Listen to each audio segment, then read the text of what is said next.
कोल्हापूर कृषी उत्पन्न बाजार समितीच्या सभापती आणि उपसभापती निवडीसाठी आज समितीच्या राजर्षी छत्रपती शाहू सभागृहात संचालक मंडळाची बैठक आयोजित करण्यात आली होती।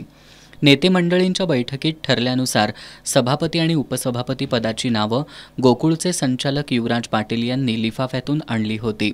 दरम्यान या निवड प्रक्रियेच्या अध्यक्षस्थानी शहर उपनिबंधक प्रिया दळणर होत्या। सभापती पदासाठी सूर्यकांत पाटील तर उपसभापती पदासाठी राजाराम चव्हाण यांचा एकमेव अर्ज दाखल झाला होता। त्यामुळे सभापतीपदी पाटील आणि उपसभापतीपदी चव्हाण यांच्या बिनविरोध निवडी करण्यात आल्या। नूतन सभापती पाटील हे वैद्यकीय शिक्षण मंत्री हसन मुश्रीफ यांचे कट्टर मानले जातात, तर उपसभापती चव्हाण हे मानसिंग गायकवाड गटाचे आहेत। त्यामुळे बाजार समितीची दोन्ही पदं यावेळी राष्ट्रवादीकडे राहिली आहेत। जिल्हा बँक गोकुळचं अध्यक्षपद कागल तालुक्यात असतानाच आता बाजार समितीचं सभापतीपदही कागल तालुक्यालाच मिळालंय। जिल्ह्याच्या राजकारणावर या तालुक्याचं वर्चस्व पाहायला मिळाले। दरम्यान सभापतीपदी निवडीनंतर बोलताना सूर्यकांत पाटील यांनी बाजार समितीच्या उत्पन्न वाढीबरोबरच बाजार समितीच्या ज्या मिळकती आहेत त्यातून उत्पन्नासाठी प्रयत्न करणार असल्याचं सांगितलं। बाजार समितीच्या आवारात छत्रपती शिवाजी महाराजांचा अश्वारूढ पुतळा उभारणं, बाजार समिती अतिक्रमण मुक्त करणं हा संकल्पही त्यांनी यावेळी व्यक्त केला।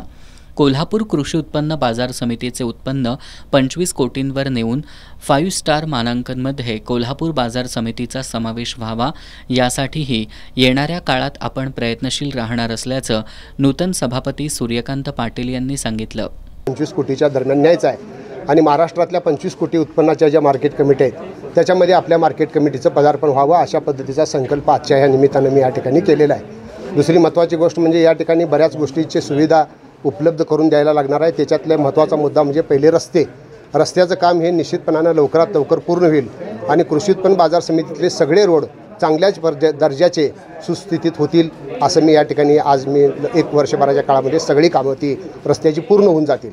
याच्याही नंतर जे काही बाकीच्या सुविधा असतील ती शेतकऱ्याच्यासाठी काही जर त्याच्या अडचणी असतील तर त्या अडचणी दूर केल्या जातील।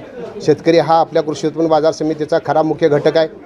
ते जर एखादा शेतकरी बाहेरून जरी कांद्याचा ट्रक घेऊन आलेत किंवा बाकीच्या कुठल्या गोष्टी जरी तिथं आपला जर भाजीपाला कुठलीही वस्तू जर घेऊन आलीत तर त्यांची राहण्याची आणि खाण्याची व्यवस्था ह्या पुढच्या काळामध्ये आपण त्यांच्यासाठी देणार आहोत। बाजार समितीचे संचालक सुयोग वाडकर यांनी जिल्ह्याच्या राजकारणात आमदार सतेज पाटील यांना सोबत घेतल्याशिवाय राजकारण होत नसल्याचं सांगितलं। सध्या जिल्ह्यात दबावाचं राजकारण सुरू आहे। जिल्ह्यातील प्रस्थापित नेत्यांना आव्हान देऊन आमदार पाटील यांनी सत्ता केंद्र निर्माण केल्याचं त्यांनी सांगितलं। बाजार समितीचे मावळते सभापती ॲडव्होकेट प्रकाश देसाई, संचालक शेखर देसाई, भरत पाटील भुयेकर, कुमार आहुजा आदींनी मनोगत व्यक्त केली। यावेळी बाजार समितीचे सर्व संचालक उपस्थित होते।